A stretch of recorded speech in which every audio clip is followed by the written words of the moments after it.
So यसको कुरा गर्ने हो भने आज 2080 साल साउन महिना 7 गते आर्थिक वर्ष 2080-81 को मौद्रिक नीति नेपाल राष्ट्र बैंकले सार्वजनिक गरिसकेको छ। गभर्नर श्री महाप्रसाद अधिकारी द्वारा यो सार्वजनिक गरिएको हो र यो सार्वजनिक गर्दा यसमा विशेष सूची तपाईले सुरुमा हेर्नुहुन्छ। त्यो विशेष सूची पछि चाहिँ सर्वप्रथम जुन 79-80 को लागि जुन मौद्रिक नीति सार्वजनिक गरिएको थियो त्यो मौद्रिक नीतिले के उपलब्धि गर्यो, के अवस्था रहेको छ भनेर भनिएको छ सुरुवातमा। त्यसमा जान्छौँ। त्यो भन्दा पहिला गत वर्ष बैंककै एक्जाममा, बैंककै परीक्षामा चाहिँ यसको उद्देश्य सोधिएको थियो, मुख्य उद्देश्य, जसको उत्तर चाहिँ सुरुमै तपाईले देख्न सक्नुहुन्छ। पृष्ठभूमिमै नेपाल राष्ट्र बैंक ऐन 2058 ले निर्दिष्ट गरे बमोजिम मूल्य र शोधान्तर स्थिरता कायम गर्ने मुख्य उद्देश्यका साथ मौद्रिक नीति तर्जुमा गरिएको छ।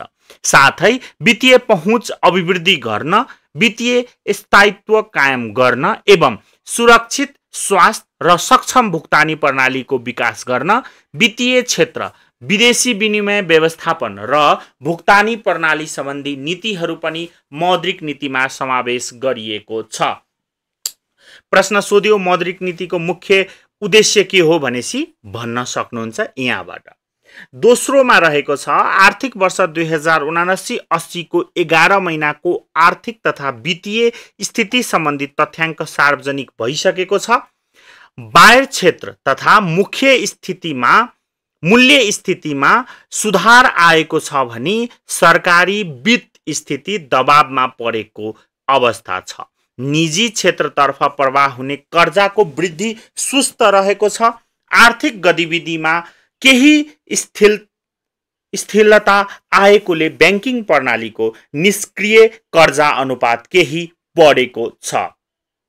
आर्थिक वर्ष 2080-81 को संघीय बजेट 2080 जेठ 15 गते सार्वजनिक भइसकेको छ। बजेट आर्थिक वर्ष 2080-81 मा 6% को आर्थिक वृद्धि हासिल गर्ने र मुद्रास्फीति 6.5% भित्र रहने अनुमान गरेको छ। उपयुक्त लक्ष्य हासिल गर्न बजेटमा आर्थिक सुधारका कार्ययोजनाहरू प्रस्ताव गरिएको छ। प्रदेश सरकार र अधिकांश स्थानीय तहहरूले पनि आर्थिक बजेट 2080-81 को बजेट सार्वजनिक गरिसकेका छन्।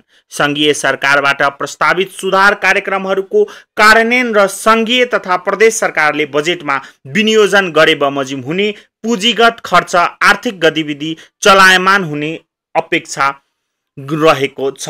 म तपाईहरुलाई जानकारी गराउँ, आज अहिलेको समयमा पुरै मोनेटरी पोलिसीलाई एकपटक मैले वाचन गर्नेछु। उक्त वाचन तपाईहरु सुन्नु होला, जेसुकै काम गर्दा पनि यो वाचन सुन्नु होला र केही बेर पछि तपाईहरुमा यसको एमसीक्यू कस्तो प्रश्न नेपाल राष्ट्र बैंकमा, राष्ट्रिय वाणिज्य बैंकमा र कृषि विकास बैंकमा सोध्न सक्छ त्यसको स्याम्पल सहितको भिडियो पनि अपलोड गर्नेछु। र यो जुन 3 नम्बरको पृष्ठभूमिको थियो त्यसमा चाहिँ के कुरा राखियो भने तपाईहरुलाई पनि थाहा हुनुपर्छ, मौद्रिक नीति भनेको देशको वित्तीय नीतिलाई सपोर्ट गर्न ल्याइएको हुन्छ। त्यही भएर वित्त नीतिको बारेमा कुरा गर्यो। पहिला हाम्रो एउटा सरकार मात्र हुन्थ्यो, अहिले संघीय सरकार भएको कारणले संघीय सरकार, प्रदेश सरकार सबैको बजेटहरु आइसकेको छ है भनेर जानकारी गराइएको छ पृष्ठभूमिमा। चौथोमा जाउँ, अन्तर्राष्ट्रिय मुद्रा कोषले विश्वको आर्थिक वृद्धि दर सन् 2023 मा कमजोर रहने र सन् 2024 मा केही सुधार आउने प्रक्षेपण गरेको छ।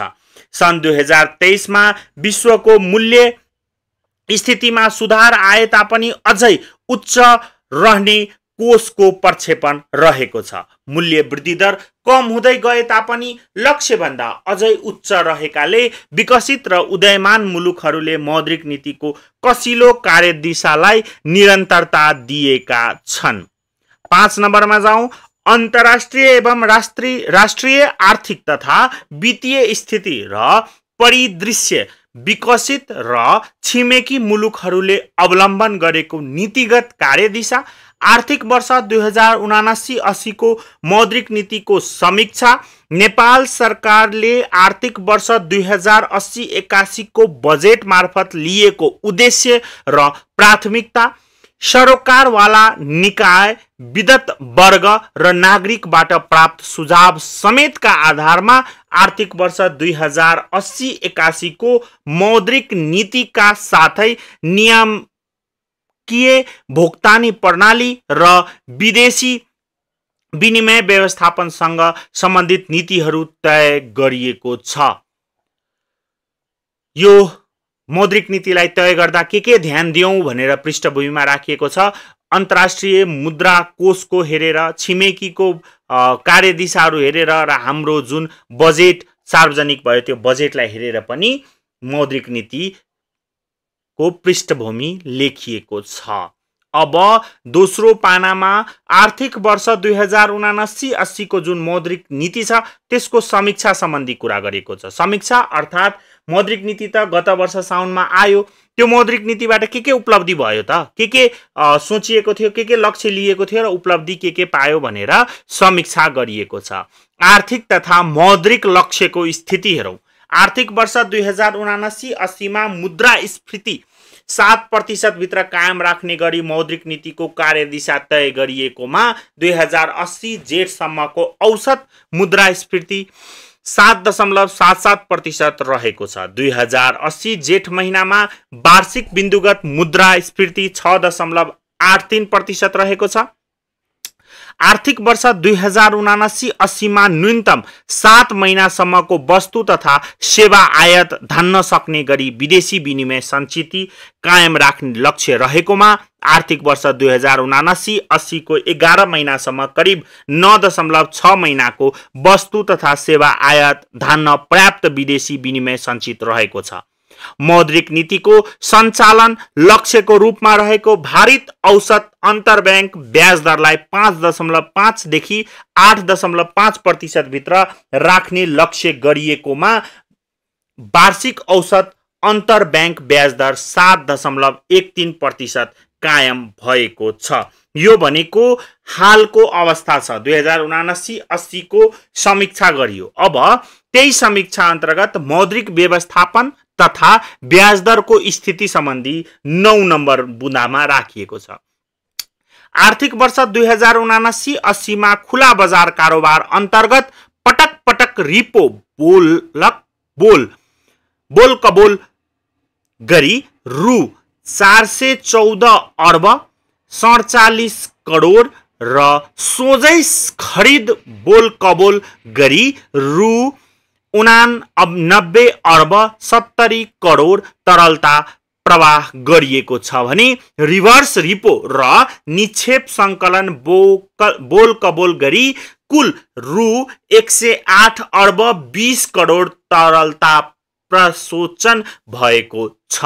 आर्थिक वर्ष 2079-80 मा पटक पटक खुला बजार कारोबार गरी रु 395 अर्ब 97 करोड खुर्द तरलता प्रवाह गरिएको छ। अघिल्लो आर्थिक वर्षमा खुला बजार कारोबारका उपकरण मार्फत रु 472 अर्ब 30 करोड खुद तरलता प्रवाह गरिएको थियो। 10 नम्बर बुँदामा जाउँ। आर्थिक वर्ष 2079-80 मा बैंक तथा वित्तीय संस्थाले स्थायी तरलता सुविधा मार्फत पटक पटक गरी रु 2727 अर्ब 11 करोड र ओभरनाइट तरलता सुविधा मार्फत रु 2286 अर्ब 90 करोड तरलता उपयोग गरेका छन्। अघिल्लो आर्थिक वर्षमा बैंक तथा वित्तीय संस्थाले स्थायी तरलता सुविधा मार्फत पटक पटक गरी कुल 9170 अर्ब 10 करोड तरलता उपयोग गरेका छन्। यो यसो सुन्दाखेरि जो विद्यार्थी सुनिराख्नु भएको छ उहाँले के बुझ्नु होला भने यी जति नम्बर छन् यति अर्ब यति करोड यो सम्झिनु पर्ला कि भनेर सोच्दै हुनुहुन्छ भने यो तपाईहरुलाई पर्दैन। यो तपाईहरुले बस सुन्ने हो एक पटक वान्स, यो याद पनि गरिराख्नु पर्दैन। एक पटक सुन्नुस् मात्रै र कस्ता कुराहरु सोध्छन् भन्ने कुरा म भन्दै जानेछु। जस्तै सुरुमा जो छुटाउनु भयो उहाँहरुले सोध्नु होला यसको मुख्य, मैले पहिलो नम्बरमा भएको कुरालाई जानकारी गराएको थिएँ, यसको मुख्य उद्देश्य के हो त? मुख्य उद्देश्य किन यो राष्ट्र बैंकले सार्वजनिक गर्छ मौद्रिक नीति त्यसबारेमा जानकारी गराए। दोस्रो, यही मौद्रिक नीतिमा हेर्ने हो भने कहिले संघीय बजेट सार्वजनिक गर्यो भन्ने कुरा सोध्न सक्छ, अन्य सोध्दैन। हामी अब जाउँ 10 नम्बरको गर्यौं, 11 नम्बरमा जाउँ। 11 नम्बर बुदा हेर्नुहुन्छ भने अहिले पनि हामी हालको अवस्थाको कुरा गर्दैछौँ। सो 11 नम्बरमा आर्थिक वर्ष 2079-80 मा विदेशी विनिमय बजारमा भएको अमेरिकी डलरको खुद खरिद मार्फत रु 712 अर्ब 50 करोड तरलता प्रवाह भएको छ। अघिल्लो आर्थिक वर्षमा यस्तो खरिद मार्फत रु 355 अर्ब 56 करोड तरलता प्रवाह भएको थियो। विप्रेषण अप्रवाहमा भएको उल्लेख्य सुधार र आयात व्यापारमा आएको कमीका कारण अमेरिकी डलरको खुद खरिद बढ्न गएको हो। त्यस्तै 12 नम्बरमा जाउँ। बाह्य क्षेत्रमा सुधार आएसँगै पछिल्ला महिनाहरूमा अल्पकालीन ब्याज दरहरू घटेका छन्। वाणिज्य बैंकहरू बीचको अन्तर बैंक कारोबारको भारित औसत ब्याज दर लगातार घट्दै गएर 2080 असारमा 2.98% मा झरेको छ। 2079 असारमा यस्तो ब्याज दर 6.99% रहेकोमा 2079 असोजमा सबैभन्दा उच्च 8.5% बिन्दुमा पुगेको थियो। त्यसैगरी 91 दिने ट्रेजरी बिलको भारित औसत ब्याज दर 2080 असारमा 6.14% मा झरेको छ। उक्त ब्याज दर 2079 असारमा 10.66% रहेकोमा 79 पुसमा 10.89% उच्च बिन्दुमा पुगेको थियो। 13 नम्बरमा जाउँ। अल्पकालीन ब्याज दर घट्दै गइरहेको प्रभाव स्वरूप पछिल्ला महिनाहरूमा दीर्घकालीन ब्याज दरहरू समेत घट्न थालेका छन्। वाणिज्य बैंकहरूको औसत आधार दर 2079 पुसमा बढेर 10.91% सम्म पुगेकोमा 2080 जेठमा 10.18% कायम रहेको छ। त्यस्तै वाणिज्य बैंकहरूको निक्षेपको भारित औसत ब्याज दर पनि 2079 पुसमा 8.51% सम्म पुगेकोमा 2080 जेठमा 7.99% कायम भएको छ। 2079 माघमा 13.03% पुगेको कर्जाको भारित औसत ब्याज दर पनि क्रमशः घट्दै 2080 जेठमा 12.53% कायम भएको छ। फेरि एकचोटि जानकारी गराउँ। यस्ता प्वाइन्टहरू प्रतिशतहरू सबै तपाईले सम्झिनु पर्दैन, एकपटक सुनिराख्नुस् र यो सुनेकै भरमा तपाईले के बुझ्न सक्नुहुन्छ भने जति पहिला तोकिएको थियो 2079-80 मा ती सबै घटेर 2080 मा चाहिँ घट्दो क्रममा छ। अब सबै प्वाइन्ट तपाईले पढेर पनि सम्झिन सक्नुहुन्न। सो यो सुन्ने काम मात्र गर्नु। जुन जुन तपाईहरुलाई परीक्षामा चाहिन्छ त्यसको एमसीक्यू बनाएर मैले पोस्ट गर्ने नै छु। त्यति मात्र सम्झिनु भए सम्भवतः तपाईको नेपाल राष्ट्र बैंक, राष्ट्रिय वाणिज्य बैंक र कृषि विकास बैंकको एमसीक्यू लाई सहयोग गर्नेछ। यदि तपाईलाई यो भिडियो शेयर गर्न मन लागेमा शेयर गर्दिन पनि सक्नुहुनेछ। अब जाउँ अर्को बुदा रहेको छ क्षेत्रगत कर्जा, विपन्न वर्ग र सहुलियतपूर्ण कर्जाको स्थिति बारेमा। 2080 जेठ मसान्तमा वाणिज्य बैंकहरूबाट प्रवाह भएको कुल कर्जा मध्ये कृषि क्षेत्रमा 13.1%, ऊर्जा क्षेत्रमा 6.8%, लघु घरेलु साना एवं मौझौला उद्योगका क्षेत्रमा 9.9%, त्यसै लगानीमा रहेको छ। यसबाट के बुझियो? सबैभन्दा धेरै कृषि क्षेत्रमा कर्जा प्रवाह भएको छ। हाल पनि 2080 जेठमा पनि यो एउटा सम्झिन सक्नुहुन्छ।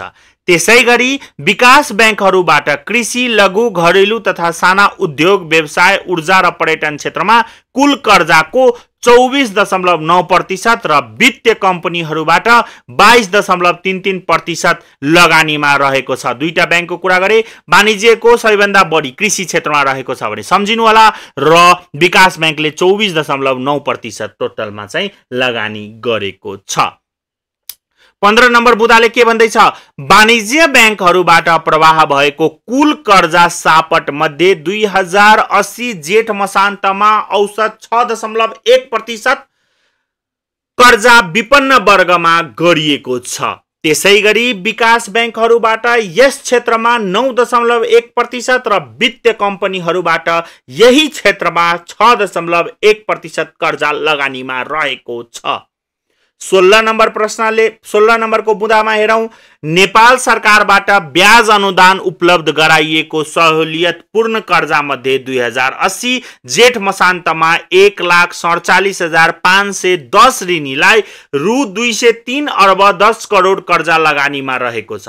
नेपाल राष्ट्र बैंकबाट कृषि लगायतका उत्पादनशील क्षेत्र, लघु उद्यम, निर्यात र कोभिड महामारीबाट प्रभावित क्षेत्रमा प्रवाहित कर्जालाई उपलब्ध गराइएको पुनर्कर्जा 2080 जेठ मसान्तमा रु 1 अर्ब 96 करोड लगानीमा रहेको छ। अब अर्को बुदा छ, मौद्रिक नीति 2079-80 को प्रमुख नीतिगत व्यवस्थाहरूको कार्यान्वयनको स्थिति के रहेको छ भनेर जानकारी गराइएको छ। 17 नम्बर बुदालाई हेरौं, मौद्रिक व्यवस्थापनलाई सुदृढ बनाई तरलता व्यवस्थापनमा सुधार ल्याउन बैंक तथा वित्तीय संस्थाले 2079 पुसदेखि स्वचालित रूपमा ओभरनाइट तरलता सुविधा उपयोग गर्न सक्ने व्यवस्था कार्यान्वयनमा ल्याइएको छ। साथै यस बैंकले निर्धारण गरेको नीतिगत दरको तुलनामा औसत अन्तर बैंक ब्याज दर तोकिएको भन्दा बढी बिन्दुले तल माथि भएमा खुला बजार कारोबार सञ्चालन गरिने व्यवस्था कार्यान्वयनमा ल्याइएको छ। 79-80 को प्रमुख नीतिगत व्यवस्थाहरूको कार्यान्वयनको स्थितिलाई भन्दैछ। यो चेन्जेस ल्याउने तरलता सम्बन्धी कुनै बुदा बुझ्नु भएन भने कमेन्ट गर्नु होला, त्यसलाई रिपिट गरौँला भनौँला है त। तरलता व्यवस्थापनलाई प्रभावकारी बनाई ब्याज दरमा हुने उतार चढावलाई कम गर्ने, वित्तीय मध्यस्थता लागत कम गर्ने एवं मौद्रिक नीतिको प्रसारण लाई सुदृढ बनाउने उद्देश्यले मौद्रिक नीतिको विद्यमान स्वरूपमा समय सापेक्ष सुधार गरिएको छ। आर्थिक वर्ष 2079-80 देखि वार्षिक लक्षित मुद्रास्फीति र विदेशी विनिमय सञ्चितले आयात धान्य क्षमतालाई नीतिगत दर निर्धारण गर्ने प्रमुख आधारको रूपमा लिई मौद्रिक नीतिको नियम तय गरिएको छ। मुद्रास्फीति र आयात धान्य क्षमतामा चाप पर्दा नीतिगत दर कसिलो बनाइने र चापमा कमी आउँदा नीतिगत दर सहज बनाइने व्यवस्थापनका कारण मौद्रिक नीतिको कार्यदिशा तय गर्ने कार्य तथ्याङ्क र सिद्धान्तमा आधारित भएको छ। यस्तो नीतिगत व्यवस्थाबाट मौद्रिक नीतिको कार्यदिशा तय गर्ने कार्य पारदर्शी हुनुको साथै समष्टिगत आर्थिक स्थायित्व कायम राख्न मौद्रिक नीति थप प्रभावकारी हुने देखिन्छ। जुन पहिला फिक्स हुन्थ्यो मुद्रास्फीति, विदेशी विनिमय सञ्चित गर्दाखेरि जुन नीतिगत आधारहरू हुन्थ्यो हैन, कर्जा प्रवाहका कुराहरू हुन्थे, त्यसको पोइन्टहरू हुन्थे, यसलाई चाहिँ उतार चढाव गर्न सकिने लचिलो बनाइएको छ भनेर जानकारी गरायो यो पोइन्टले। जाउँ 19 नम्बरको पोइन्टमा, आर्थिक वर्ष 2079-80 को मौद्रिक नीतिमा व्यवस्था भए बमोजिम अन्तिम ऋणदाता सुविधा सम्बन्धी कार्यविधि तर्जुमा गरी जारी गरिएको छ। यस कार्यविधिबाट कुनै बैंक वा वित्तीय संस्था आफ्नो भुक्तानी दायित्व निर्वाह गर्न सक्षम रहे तापनि तत्कालका लागि तरलता व्यवस्थापन गर्न नसक्ने भएमा यस बैंकबाट प्राप्त गर्न सक्ने अन्तिम ऋणदाता सम्बन्धी सुविधाका लागि सम्बन्धित संस्थाको योग्यता, उपकरण र अवलम्बन गर्नुपर्ने प्रक्रियाका सम्बन्धमा प्रष्टता आएको छ। 20 नम्बर बुदालाई हेरौं, आर्थिक वर्ष 2079-80 मा कर्जाको ब्याज दर निर्धारण गर्ने विद्यमान व्यवस्थामा परिमार्जन गरी स्रोतको लागत अनुरूप मासिक रूपमा कर्जाको ब्याज दर निर्धारण गर्न सकिने व्यवस्था गरिएको छ। यस्तो व्यवस्थाबाट लगानी योग्य कोषको माग र आपूर्ति बीच समायोजनमा शीघ्रता ल्याउन सहयोग पुगी मौद्रिक नीतिको प्रसारण संयन्त्र थप प्रभावकारी हुने अपेक्षा गरिएको छ।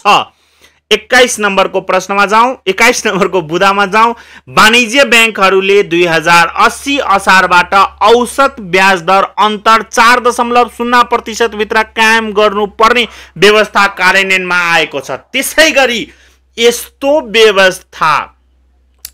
व्यवस्थामा यस्तो ब्याज दर अन्तर विकास ब्याङ्क र वित्त कम्पनीहरूले 4.6% कायम गर्नुपर्ने व्यवस्था कार्यान्वयनमा आएको छ। वाणिज्य ब्याङ्कलाई 4 र विकास ब्याङ्क र वित्तीय कम्पनीलाई चाहिँ 4.6% भनिएको छ। यो सम्झिनु पर्नेछ, जसलाई म एमसीक्यूमा तपाईहरूलाई राख्ने नै छु। त्यही भएर अहिले सुनेको भरमा पुग्छ। पछि चाहिँ तपाईहरूले एमसीक्यू याद गर्नलाई एमसीक्यूको एउटा पीडीएफ चाहिँ उपलब्ध पाउनुहुनेछ सर्टकटमा मौद्रिक नीति। त्यही भएर यसलाई एकपटक सुन्नु होला, किनभने यो अहिले कस्तो कल्चर चलेको छ भने हामी मौद्रिक नीति त सबैले हेर्छौँ, छ्यापछ्याप्ती सोशल मिडियामा हुन्छ, तर मलाई लाग्छ सम्भवतः 99% विद्यार्थीले अहिलेसम्म पढ्नु चाहिँ भएको छैन होला पुरै मौद्रिक नीति। सो एकपटक पुरै मौद्रिक नीति पढ्न त गाह्रो छ, समय छैन, फुर्सद छैन, सुन्ने प्रयास चाहिँ गरिदिनु होला र साथीहरूलाई पनि सुन्नका लागि सेयर गरिदिनु हुन अनुरोध गरिन्छ। 22 नम्बर बुदामा जाउँ। बैंक तथा वित्तीय संस्थाले खाद्यान्न उत्पादन, पशु पक्षी, मत्स्य पालन, निर्यात जन्य र 100% स्वदेशी कच्चा पदार्थमा आधारित उत्पादनमूलक उद्योग, हस्तकला तथा सिपमूलक व्यवसाय एवं उद्यम व्यवसाय सञ्चालनका लागि रु 2 करोडसम्मको कर्जा प्रवाह गर्दा आधार दरमा अधिकतम 2% बिन्दुसम्म प्रिमियम थप गरी ब्याज दर निर्धारण गर्न पाउने व्यवस्था कार्यान्वयनमा आएको छ। त्यसै गरी निजी क्षेत्रलाई सूचना प्रविधि पार्क तथा औद्योगिक पार्क निर्माण गर्न कर्जा प्रवाह गर्दा आधार दरमा अधिकतम 2% बिन्दुले प्रिमियम थप गरी ब्याज दर निर्धारण गर्न पाउने व्यवस्था कार्यान्वयनमा ल्याइएको छ। यो पनि नयाँ तपाईले हेर्न सक्नुहुन्छ यस मौद्रिक नीतिमा। जाउँ 23 नम्बरको बुदामा।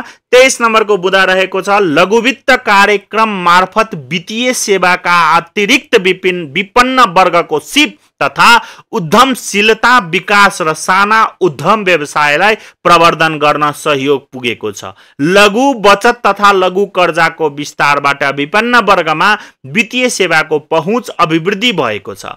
यसबाट विपन्न वर्गलाई वित्तीय छनौटको अवसर प्राप्त हुनुको साथै यस्तो वर्ग अनौपचारिक वित्तीय दोहनमा पर्न सक्ने जोखिम कम हुँदै गएको छ। विपन्न वर्गमा प्रवाह हुने लघु वित्त कर्जालाई थप सहुलियतपूर्ण बनाउन बैंक तथा वित्तीय संस्थाले लघु वित्त संस्थालाई आधार दरमा 2% बिन्दुसम्मले मात्र प्रिमियम थप गरी थोक कर्जा उपलब्ध गराउनु पर्ने व्यवस्था कार्यान्वयनमा ल्याइएको छ। 24 नम्बरको बुदामा जाउँ। विदेशी लगानी तथा विदेशी ऋण व्यवस्थापन विनियमावली 2078 को संशोधन मार्फत विदेशी लगानी बापतको विदेशी मुद्रा भित्र्याउने, विदेशी लगानी तथा सोबाट आर्जित रकम फिर्ता लैजाने, विदेशी ऋणको स्वीकृति तथा प्राप्ति गर्ने र सोको सावा तथा ब्याज भुक्तानीको लागि विदेशी मुद्रा सटही प्रदान गर्ने लगायत व्यवस्थामा थप सहजीकरण भएको छ। नेपाल राष्ट्र बैंक विप्रेषण विनियमावली 2079 जारी गरी विप्रेषण सम्बन्धी कारोबारका लागि इजाजत पत्र प्रदान गर्ने, विप्रेषण कारोबार नियमन तथा इजाजत पत्र प्राप्त विप्रेषण कम्पनीहरू गाभिने वा प्राप्ति गर्ने कार्यलाई थप व्यवस्थित गरिएको छ। जुन केही दिन अगाडि न्युज तपाईले मलेसियाको एउटा विप्रेषण कारोबार सम्बन्धी हेर्नु भएको होला। बैंक तथा वित्तीय संस्था र विप्रेषण कम्पनीको अनुमति प्राप्त भुक्तानी प्रणाली सञ्चालकसँग सहकार्य गरी जारी गरिएको छ। कार्ड मार्फत विप्रेषण रकम स्वदेश भित्राउन सक्ने व्यवस्था कार्यान्वयनमा आएको छ, जुन कृषि विकास ब्याङ्कले पनि प्रचारहरू गरेको तपाईहरूले देख्नु भएको होला। नेपालमा स्थापना भएका कुनै फर्म, कम्पनी, संस्था वा प्राकृतिक व्यक्तिले विदेश स्थित सेवा खरिद गर्ने फर्म, कम्पनी, संस्था वा प्राकृतिक व्यक्तिलाई नेपालबाट सेवा उपलब्ध गराए बापत ब्याङ्किङ प्रणाली मार्फत परिवर्त्य विदेशी मुद्रा भित्र्याउने सम्बन्धी व्यवस्था कार्यान्वयनमा आएको छ। आर्थिक वर्ष 2079-80 को मौद्रिक नीतिमा भएको नीतिगत व्यवस्थाहरूको कार्यान्वयन स्थितिको विवरण अनुसूची 2 मा राखिएको छ। अब समष्टिगत आर्थिक स्थिति र परिदृश्य, अन्तर्राष्ट्रिय आर्थिक स्थिति एवं परिदृश्य सम्बन्धी जानकारीको बुँदाहरू सुरु हुन लागेको छ। 29 नम्बरको यो बुँदामा तपाईहरूले हेर्न सक्नुहुन्छ, रुस युक्रेन युद्ध, पेट्रोलियम पदार्थको मूल्य वृद्धि र आपूर्ति व्यवधान लगायतका कारण मुद्रास्फीति उच्च रहन गएको पृष्ठभूमिमा हुन गएको ब्याज दरको बढोत्तरी विश्व अर्थतन्त्रको वृद्धि दर सुस्त भएको छ। अन्तर्राष्ट्रिय मुद्रा कोषले विश्व अर्थतन्त्र र विकसित एवं उदयमान अर्थतन्त्रको वृद्धि दर सन् 2023 मा न्यून रहने र सन् 2024 मा सामान्य सुधार आउने प्रक्षेपण गरेको छ।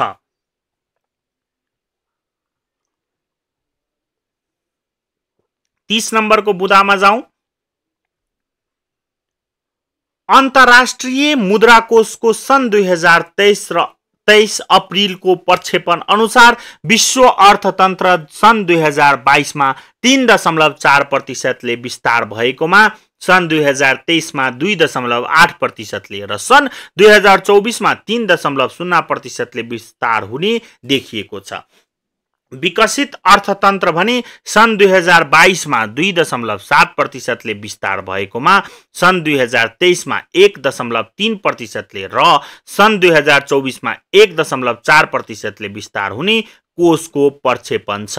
उदयमान तथा विकासोन्मुख मुलुकहरूको अर्थतन्त्र सन् 2022 मा 4.0% ले विस्तार भएकोमा सन् 2023 मा 3.9% ले र सन् 2024 मा 4.2% ले विस्तार हुने प्रक्षेपण गरिएको छ। छिमेकी मुलुकहरू भारत र चीनको अर्थतन्त्र सन् 2022 मा क्रमशः 6.8% र 3.0% ले विस्तार भएकोमा सन् 2023 मा क्रमशः 5.9% र 5.2% ले विस्तार हुने प्रक्षेपण छ। सन् 2024 मा भारतको अर्थतन्त्र 6.3% ले र चीनको अर्थतन्त्र 4.5% ले विस्तार हुने कोषको प्रक्षेपण रहेको छ। विश्व अर्थतन्त्रले भोग्नु परेको उच्च मुद्रास्फीतिको स्थितिमा क्रमशः सुधार हुँदै गएको छ। यद्यपि ऊर्जाको मूल्य अनिश्चितता, रुस युक्रेन बीच जारी युद्ध र आर्थिक मन्दीको सामना गर्न अवलम्बन हुन सक्ने नीतिगत लचकताका कारण मुद्रास्फीति बढ्न सक्ने जोखिम कायमै रहेको छ। सन् 2022 मा विश्व मुद्रास्फीति 8.7% रहेकोमा सन् 2023 मा 7.0% र सन् 2024 मा 4.9% मा झर्ने कोषले प्रक्षेपण गरेको छ। सन् 2022 मा विकसित र विकासोन्मुख मुलुकहरूको मुद्रास्फीति क्रमशः 7.3%, 9.8% रहेकोमा सन् 2023 मा क्रमशः 4.7% र 8.6% तथा सन् 2024 मा क्रमशः 2.6% र 6.5% मा झार्ने कोषको प्रक्षेपण रहेको छ। मलाई थाहा छ हजुरहरूलाई पनि अल्छी लागिसकेको होला, तर यही कारण हो मैले सुरुमा पनि भने हामी मौद्रिक नीति त छ्यापछ्याप्ती शेयर गर्छौं, फेसबुकमा पोस्ट गर्छौं, हेर्छौं, पीडीएफ डाउनलोड गर्छौं, तर कहिले पनि पढ्दैनौं। एटलिस्ट पढ्न समय छैन, एक पटक सुनिदिनुस् ताकि त्यो कुरा तपाईको दिमागमा बस्यो भने भोलिको दिनमा मौद्रिक नीति के चाहिन्छ, कसरी कति पढ्नु पर्छ भन्ने कुरा जानकारी हुन्छ। नत्र भने आफूसँग डकुमेन्ट भएको हुन्छ तर नपढ्ने हाम्रो बानी छँदैछ। 33 नम्बरमा जाउँ। विश्वका अधिकांश केन्द्रीय ब्याङ्कहरूले सन् 2022 को सुरुदेखि अवलम्बन गर्दै आएको कसिलो मौद्रिक नीतिको कार्यदिशालाई कायमै राखेका छन्। अमेरिकी फेडरल रिजर्भले सन् 2022 मार्चदेखि 3 मई 2023 सम्ममा फेडरल फन्ड रेट निरन्तर वृद्धि गरी 0 देखि 0.25% बाट बढाएर 5 देखि 5.25% पुर्याएकोमा पछिल्लो पटक सन् 2023 जुन 14 मा यथावत राखेको छ। उच्च मुद्रास्फीति अपेक्षामा अंकुश लगाउनुको साथै विकसित मुलुकहरूले अवलम्बन गरेको कसिलो मौद्रिक नीतिको प्रभाव वित्तीय बजारमा पर्न नदिन उदयमान मुलुकहरूले पनि मौद्रिक नीतिको कसिलो कार्यदिशालाई निरन्तरता दिएका छन्। 34 नम्बर बुदामा जाउँ। 34 नम्बरको बुदा रहेको छ भारतीय रिजर्भ ब्याङ्कले नीतिगत दरहरू वृद्धि गर्दै सन् 2023 को फेब्रुअरीमा रिपो रेट 6.5% र स्थायी तरलता सुविधाको ब्याज दर 6.75% पुर्याएकोमा सन् 2023 जुनमा मौद्रिक नीतिको समीक्षा गर्दा सो दरहरू यथावत नै राखेको छ। बंगलादेशको केन्द्रीय ब्याङ्कले नीतिगत दरहरू बढाएर रिपो दर 6.5%, स्थायी तरलता सुविधाको ब्याज दर 8.5% र स्थायी निक्षेप सुविधाको ब्याज दर 4.5% कायम गरेको छ। लागौं 35 नम्बर बुदामा अन्तर्राष्ट्रिय कुरा गर्दैछौँ हामी। रुस युक्रेन युद्धपछि बढेको पेट्रोलियम पदार्थ, खाद्यान्न र धातुजन्य वस्तुहरूको मूल्य हाल स्थिर रहेकोमा घट्ने प्रवृत्तिमा रहेका छन्। यो रहेकोमा पनि यो लेटेस्ट चाहिँ अहिले जुन भारतले चामलको प्रतिबन्ध गरेको छ यो चाहिँ फेरि खाद्यान्न बढ्ने कुरा चाहिँ तपाईले देख्न सक्नुहुनेछ। फलस्वरूप विश्वका अधिकांश मुलुकहरूमा मुद्रास्फीति घट्दै गएको छ, तथापि मुद्रास्फीति अझै लक्ष्यभन्दा माथि रहेको र जारी भू राजनीतिक तनावका कारण इन्धनको मूल्यका साथै समग्र मूल्य स्थितिमा जोखिम कायमै रहेको हुँदा विश्वका धेरैजसो मुलुकहरूले अवलम्बन गर्दै आइरहेको कसिलो मौद्रिक नीतिको कार्यदिशालाई सन् 2023 मा पनि निरन्तरता दिएको देखिन्छ। जाउँ अर्को परिदृश्यमा। राष्ट्रिय आर्थिक स्थिति एवं परिदृश्य छ यो भनेको हाम्रो अहिलेसम्म हामीले अन्तर्राष्ट्रिय परिदृश्य हेर्यौं, अब राष्ट्रिय परिदृश्य हेरौं। वास्तविक क्षेत्रको कुरा गर्दैछ अब 36 नम्बर बुदाले।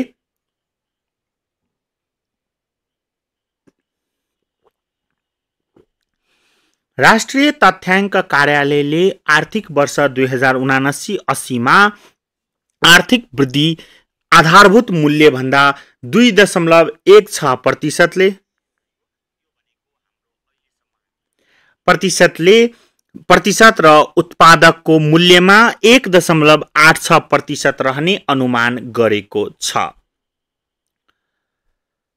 अघिल्लो आर्थिक वर्ष उच्च शोधान्तर घाटाले आन्तरिक तरलता प्रशोचन गरेको र पुँजीगत खर्च लक्ष्य अनुसार नभएका कारण समग्र आन्तरिक मागमा कमी आई निर्माण, खानी तथा उत्खनन, उत्पादनमूलक र थोक तथा खुद्रा व्यापार क्षेत्रमा बढी प्रभावित भएकोले यी क्षेत्रहरूको वृद्धि दर ऋणात्मक रहने अनुमान रहेको छ। फेरि राष्ट्रिय आर्थिक स्थिति एवं परिदृश्यको 37 नम्बरमा जाउँ। 37 नम्बरको हेर्दा आर्थिक वर्ष 2080-81 को बजेटमा 6% को आर्थिक वृद्धि हासिल गर्ने लक्ष्य राखिएको छ। सो लक्ष्य प्राप्तिका लागि संघीय सरकारबाट रु 302 अर्ब 7 करोड पुँजीगत खर्च गर्ने गरी बजेट विनियोजन भएको छ भने बजेटमा आर्थिक सुधारका कार्ययोजनाहरू प्रस्ताव गरिएका छन्। त्यसैगरी प्रदेश सरकारहरूबाट कुल रु 159 अर्ब 49 करोड पुँजीगत खर्च विनियोजन भएको छ। बजेटमा उल्लेख भए बमोजिम सुधारका कार्ययोजनाहरूको कार्यान्वयन र विनियोजन बमोजिमको पुँजीगत खर्च हुँदा निजी क्षेत्रबाट हुने लगानीमा समेत सकारात्मक प्रभाव पर्ने र यसबाट लक्षित आर्थिक वृद्धि हासिल हुन थप सहयोग पुग्ने देखिन्छ। जाउँ हाम्रो राष्ट्रिय परिदृश्यको 38 नम्बरमा। कृषि तथा पशुपक्षी मन्त्रालयका अनुसार 2080 असार 29 गतेसम्म करिब 53% धान रोपाई सम्पन्न भएको छ। अघिल्लो वर्षको असार 29 सम्म करिब 65% धान रोपाई सम्पन्न भएको थियो। मनसुनको ढिलाइ र लम्पी स्किन रोगका कारण गत वर्षको तुलनामा धान रोपाई कम रहेको छ। लम्पी स्किन रोगका कारण ठूलो संख्यामा पशु चौपायामा क्षति पुगेको छ। तथापि मनसुन सक्रिय रहेको, रासायनिक मल सहज रूपमा उपलब्ध भएको र सरकारले समयमा नै धानको न्यूनतम समर्थन मूल्य तोकी मूल्य अनिश्चितता हटाएकाले आर्थिक वर्ष 2080-81 मा कृषि क्षेत्रको वृद्धि दर सन्तोषजनक रहने अनुमान रहेको छ। आर्थिक वर्ष 2080-81 मा करिब 900 मेगावाट विद्युत राष्ट्रिय ग्रिड प्रणालीमा थप हुने क्रममा रहेको छ। 2080 असार 11 मा भारतीय बजारमा बिक्री गर्न अनुमति पाएको थप 300 मेगावाट सहित कुल 952 मेगावाट विद्युत नेपालले भारतीय बजारमा बिक्री गर्न अनुमति पाएको छ। विद्युतको बढ्दो निर्यातबाट भारतसँगको व्यापार घाटा कम गरी बाह्य क्षेत्रमा सुधार ल्याउन र आन्तरिक अर्थतन्त्रमा लाई चलायमान बनाउन सहयोग पुग्ने देखिन्छ। राष्ट्रिय परिदृश्यको 40 नम्बरमा जाउँ। आर्थिक वर्ष 2079-80 को सुरुवातदेखि नै पर्यटक आगमनमा सुधार आएको छ।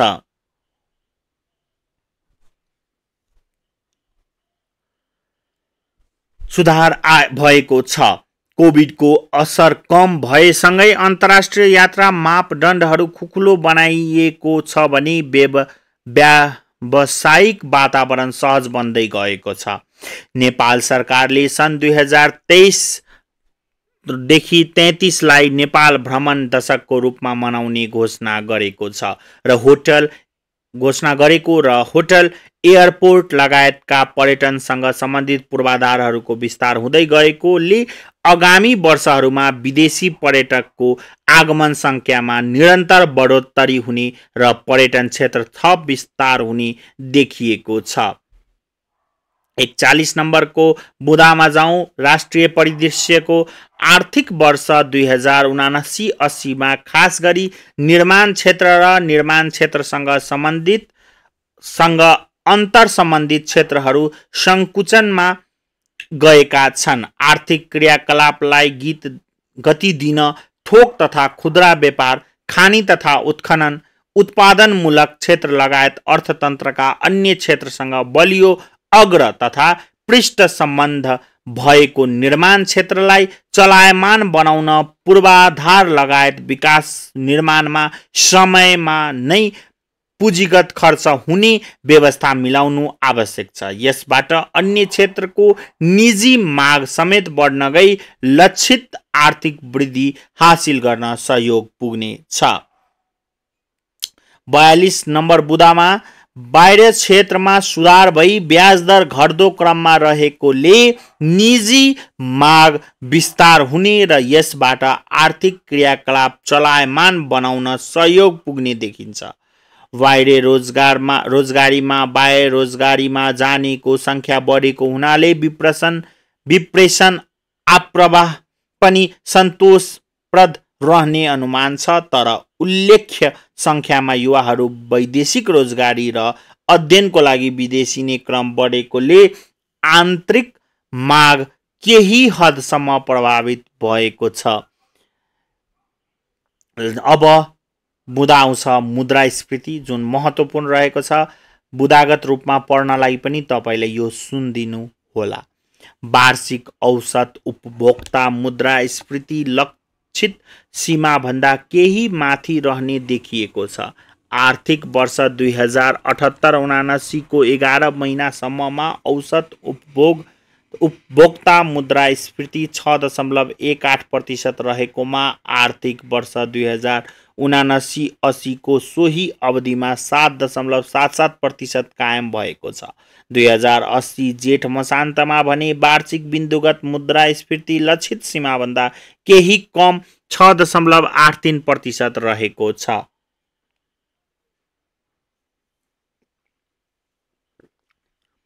खदान्न, दूध पदार्थ, मसाला, घरायसी उपभोग्य वस्तुहरू, आयातित वस्तुहरू र इन्धनको मूल्य वृद्धिका साथै अमेरिकी डलरसँग नेपाली रुपैयाँ मूल्यन भएका कारण उपभोक्ता मूल्यमा चाप परेको छ। तर आन्तरिक मागमा कमी आएको र भारतमा थोक मूल्य घट्ने प्रवृत्ति देखा परेकोले मूल्यमा परेको चाप कम हुँदै गएको छ। नेपालमा उपभोक्ता मुद्रास्फीतिलाई मुख्य रूपमा आन्तरिक उत्पादन तथा माग, आयातित वस्तुहरूको मूल्य, नेपाली रुपैयाँको विनिमय दर र थोक तथा खुद्रा विक्रेताले लिने मार्जिनले निर्धारण गर्ने गरेको छ। मूल्य वृद्धिलाई लक्षित स्तरमा राख्न, आन्तरिक उत्पादन सुदृढ बनाउने, माग र आपूर्ति बीच सन्तुलन मिलाउने गरी नीतिगत कार्यदिशा तय गर्ने र बजार मूल्य अनुगमनलाई प्रभावकारी बनाई कृत्रिम मूल्य वृद्धि हुन नदिने उपाय अवलम्बन गर्न आवश्यक छ। 2080 असार मसान्तमा सम्पन्न गरिएको मुद्रास्फीति अपेक्षा सम्बन्धी सर्वेक्षणमा आगामी 3 महिना र 1 वर्षको मुद्रास्फीति प्रति नागरिकको अपेक्षा स्थिर रहेको देखिएको छ।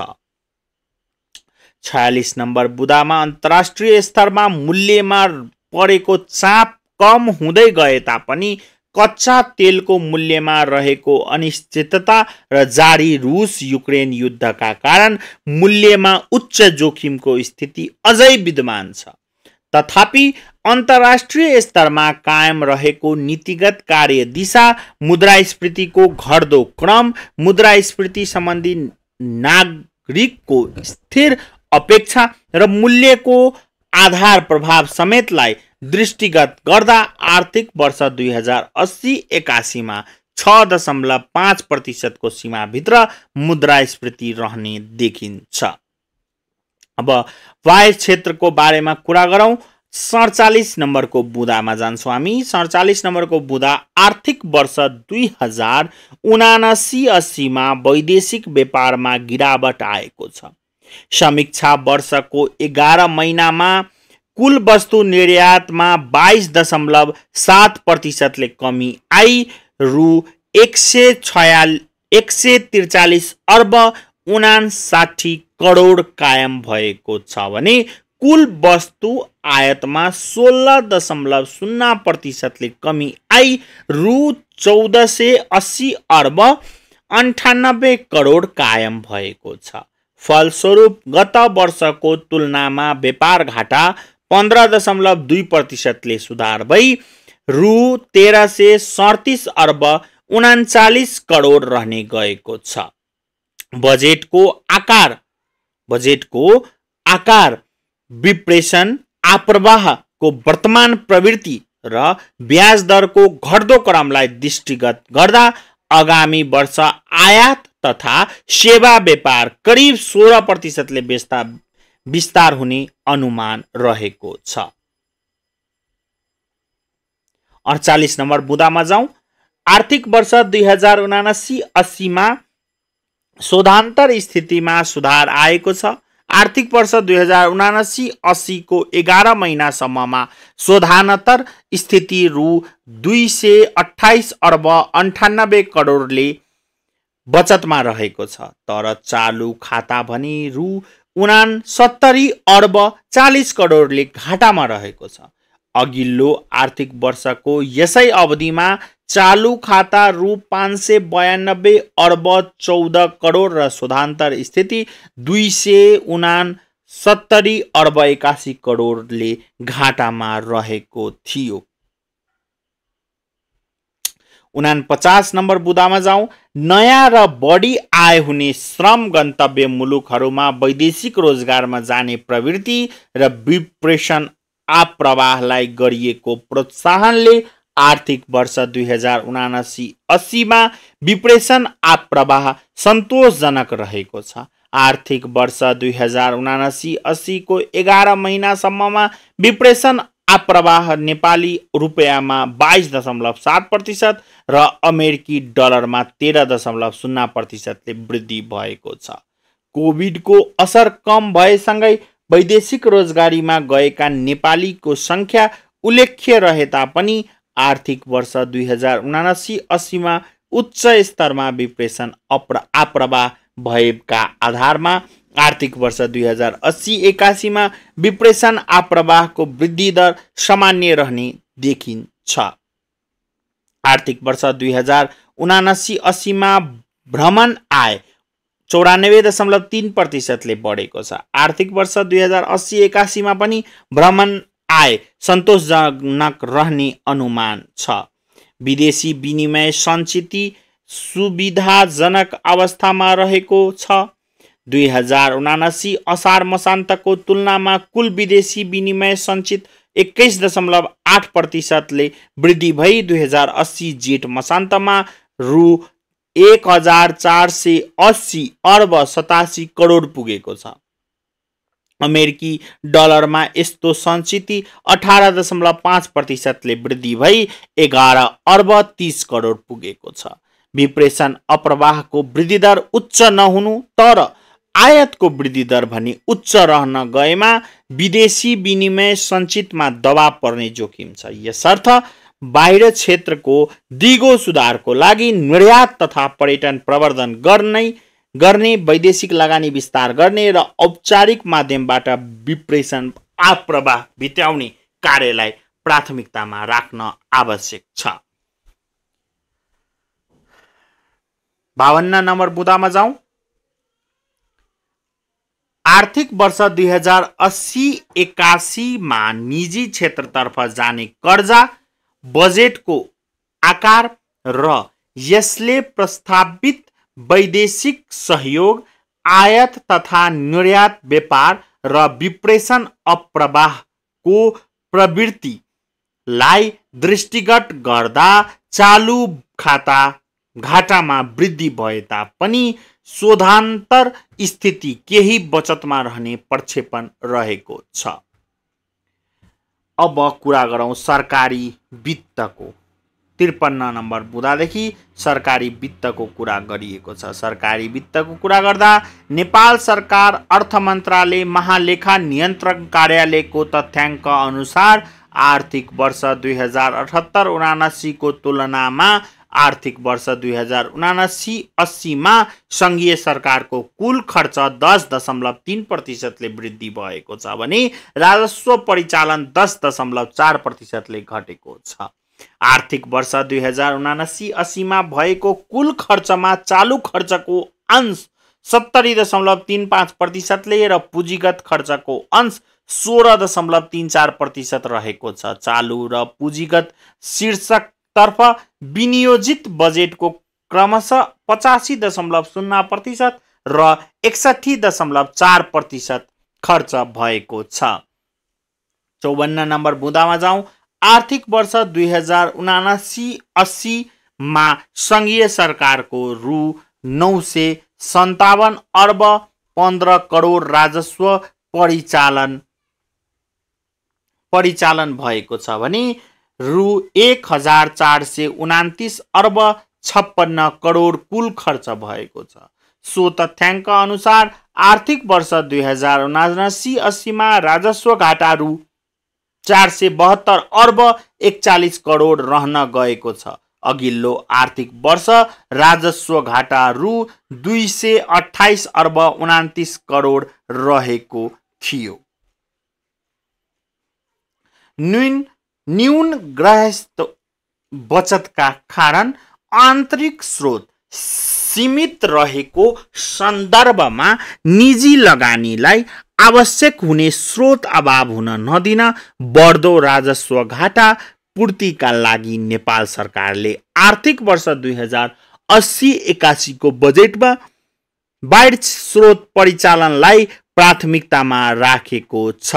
वैदेशिक लगानी, ऋण तथा सहायता मार्फत स्रोत व्यवस्थापन हुन सकेमा बाह्य क्षेत्र र ब्याज दरमा आएको सुधारलाई कायम राख्न उल्लेख्य सहयोग पुग्दछ। अब 56 नम्बरको बुँदा जुन मौद्रिक तथा वित्तीय क्षेत्र सम्बन्धी रहेको छ त्यसमा जाउँ। वार्षिक बिन्दुगत आधारमा 2080 जेठ मसान्तमा विस्तृत मुद्रा प्रदायक 10.9% विस्तार भएको छ। यस अवधिमा बैंक तथा वित्तीय संस्थाले परिचालन गरेको कुल निक्षेप 12.2% र निजी क्षेत्रतर्फ प्रवाह गरेको कर्जा 3.0% ले वृद्धि भएको छ। आर्थिक वर्ष 2079-80 मा विस्तृत मुद्रा प्रदायकको वृद्धि दर 12.0% र निजी क्षेत्रतर्फ जाने कर्जाको वृद्धि दर 12.6% सम्म रहने प्रक्षेपण गरिएको थियो। पुँजीगत खर्च समयमा नै अपेक्षित रूपले हुन नसक्नु, आर्थिक वृद्धि दर न्यून रहनु र तरलतामा आएको सङ्कुचनको फलस्वरूप ब्याज दर वृद्धि भई कर्जा मागमा कमी आउनु जस्ता कारणले आर्थिक वर्ष 2079-80 मा कर्जा विस्तार कम रहन गएको हो। त्यस्तै वैदेशिक रोजगारमा गएका नेपालीबाट प्राप्त विप्रेषणबाट खोलिएको खाता मार्फत बैंक तथा वित्तीय संस्थाले 2080 वैशाख मसान्तसम्म रु 88 अर्ब निक्षेप परिचालन गरेका छन्। यसमध्ये मुद्दती निक्षेपको अंश 86.4% रहेको छ। 2080 असार मसान्तसम्म बैंक तथा वित्तीय संस्थाबाट निजी क्षेत्रलाई प्रदान गरिएको कर्जा बक्यौता करिब 4,877 अर्ब अर्थात् कुल ग्राहस्थ उत्पादनको 9.7% पुग्ने अनुमान रहेको छ। 2080 असार मसान्तमा औसत कर्जा निक्षेप अनुपात 81.62% रहेको छ। जाउँ 59 नम्बरमा।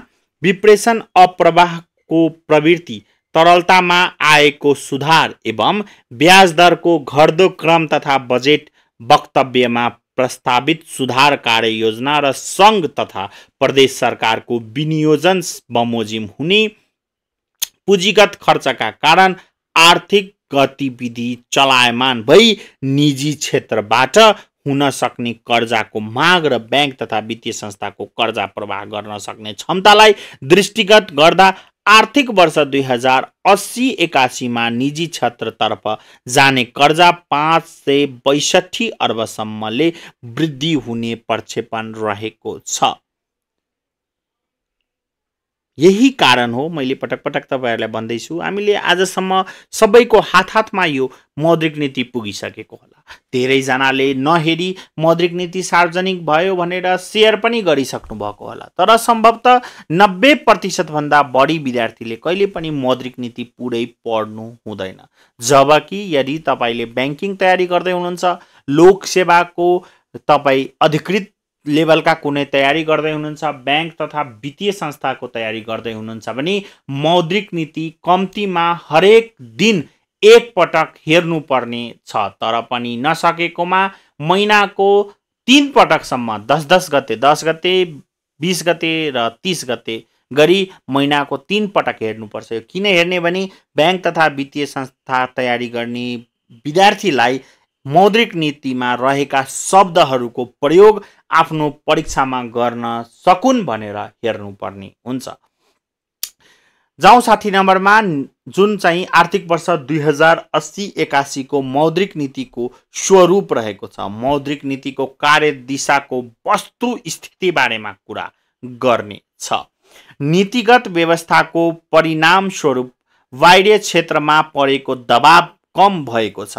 भुक्तानी सन्तुलन 2079 असोजदेखि बचतमा रहन थालेको छ।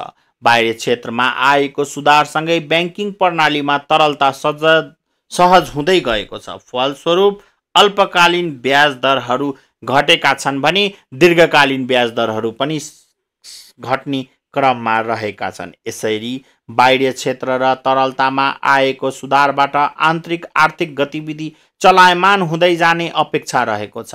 चालु खाता घाटामा नै रहेको र कुल गृहस्थ उत्पादनमा आयातको अनुपात उच्च रहेको सन्दर्भमा बाह्य क्षेत्रमा भएको उपलब्धिलाई सुरक्षित राख्दै आर्थिक गतिविधिलाई चलायमान बनाउन सहयोग पुग्ने गरी कुल आन्तरिक माग व्यवस्थापन गर्ने रणनीति अवलम्बन गरिएको छ। 61 नम्बर बुदामा जाउँ। विप्रेशन अप्रवाहका कारण मुद्राको आपूर्ति बढेको छ, तर सोही बमोजिम मुलुकभित्रै मूल्य अभिवृद्धि हुन नसकेकोले आन्तरिक उत्पादन क्षमता र मागका बीच अन्तर बढ्दै गएको छ। फलस्वरूप बाह्य क्षेत्रतर्फको चालु खाता विगत केही वर्षदेखि निरन्तर घाटामा रहँदै आएको छ।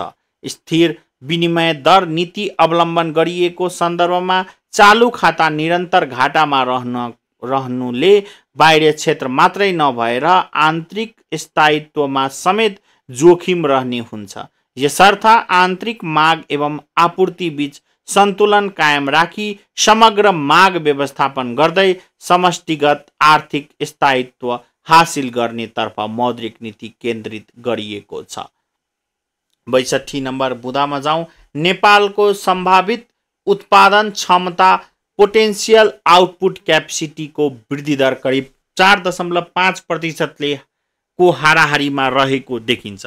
नेपाल राष्ट्र ब्याङ्कले गरेको एक अध्ययन अनुसार नेपालमा मुद्रास्फीति 6.5% भन्दा माथि रहन गएमा त्यसले आर्थिक वृद्धिलाई प्रतिकूल असर पार्ने देखिएको छ। यसर्थ मूल्य तथा बाह्य क्षेत्र स्थायित्व कायम राख्दै दिगो स्वरूपमा उच्च आर्थिक वृद्धि हासिल गर्न पुँजी निर्माण हुने क्षेत्रमा वित्तीय स्रोत परिचालन गरी उत्पादन क्षमता अभिवृद्धि गर्ने नीतिलाई प्राथमिकतामा राखिएको छ।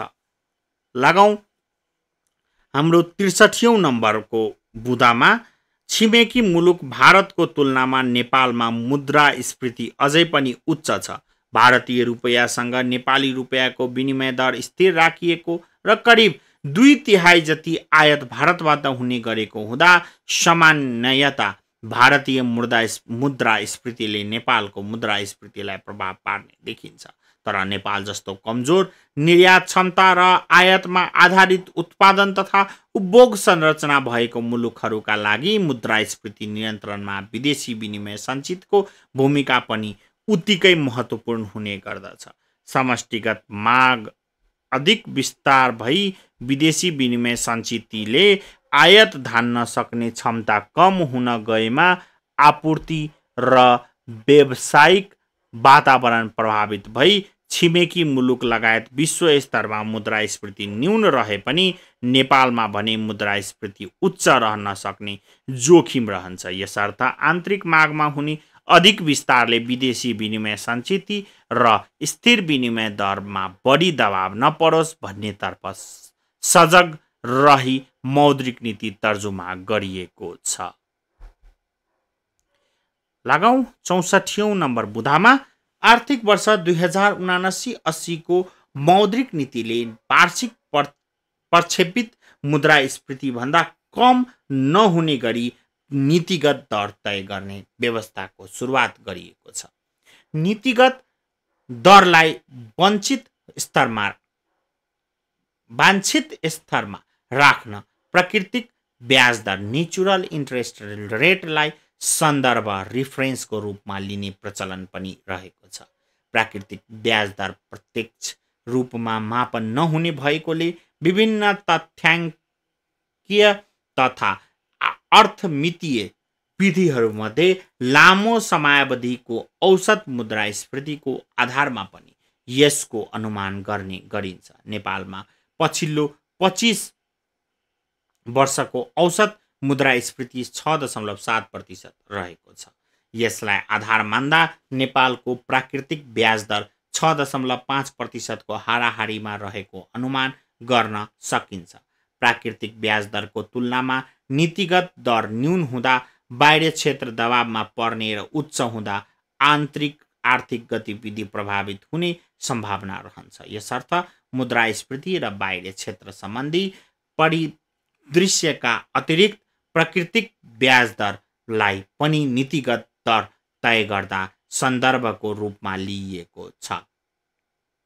लागौँ हाम्रो 65 नम्बरको। अहिले हामी मौद्रिक नीति हेर्दैछौँ जुन आजै सार्वजनिक भएको हो। तपाईहरूले मौद्रिक नीतिबाट पढ्नका लागि अथवा सोध्ने प्रश्नहरू त्यति धेरै नरहे तापनि यसमा प्रयोग हुने शब्दहरू चाहिँ तपाईहरूले निरन्तर हेर्नुभयो भने आफ्नो उत्तर लेख्दा यी शब्दहरूको प्रयोग गर्नुभयो भने हजुरहरूको लेखाइ चाहिँ राम्रो हुनेछ र यसबाट तपाईले केही एमसीक्यू प्रश्नहरू जुन सोधिन्छन् त्यसको चाहिँ पीडीएफ बनाएर म मेरो पेजमा पोस्ट गर्ने नै छु। नेपालको गृहस्थ बचत लामो समयदेखि कुल गृहस्थ उत्पादनको 10% भन्दा न्यून रहेको स्थिति छ। न्यून बचत र उच्च लगानी मागका कारण स्रोत अन्तर रिसोर्स ग्याप बढ्दै गएको छ।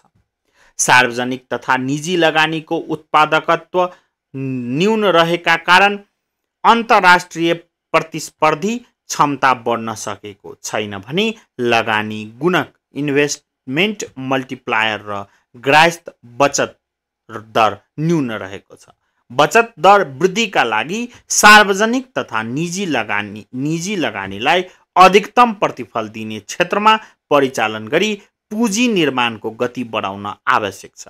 यस सन्दर्भमा बचत प्रोत्साहनका लागि निक्षेपको वास्तविक ब्याज दर रियल इन्ट्रेस्ट रेट घनात्मक हुने गरी नीतिगत कार्यदिशा तय गर्ने रणनीति अवलम्बन गरिएको छ। 66 नम्बर बुदामा जाउँ।